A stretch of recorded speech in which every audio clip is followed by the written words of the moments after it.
You and I both know the cyber pros, every one that I've ever worked with are some of the hardest working people in the world. And it's not because they're not trying. They're Right. doing everything possible. They're just kind of, in a lot of cases, they're just outmanned and outgunned and they Yeah. just can't keep up. But I was looking to the breach portal because it's always interesting to just, I go out there and sort of tiptoe through the Yeah. tulips every once in a while and see what's going on.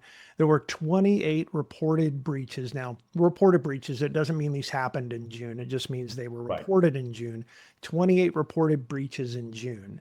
And here we are on the 30th. So practically one a day was reported to the breach portal. And as I start to flip through and open these up, business associate present is a pretty significant number. It looks like maybe more than half as I go through them. So we're going down the third party problem, right? Sure. Looking at it from those perspectives of what we do to manage externally our partners, whether the conducting of how they come in to do basic maintenance. We talk about the vendors who support the infusion pumps, whether you rent, lease, buy, however, or any medical device for that matter, right? I mean, there's a huge market for that, but they also need to have access.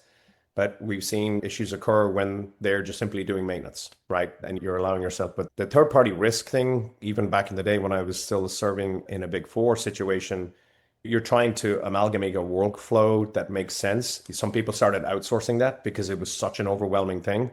So what is that business associate going to do now post breach? You get into the finger pointing game, right? And I would like to think that all parties would come together and find a meaningful way to resolve this. But if there's SLAs associated with it, it could get very ugly, right? Yeah, very ugly, very quick.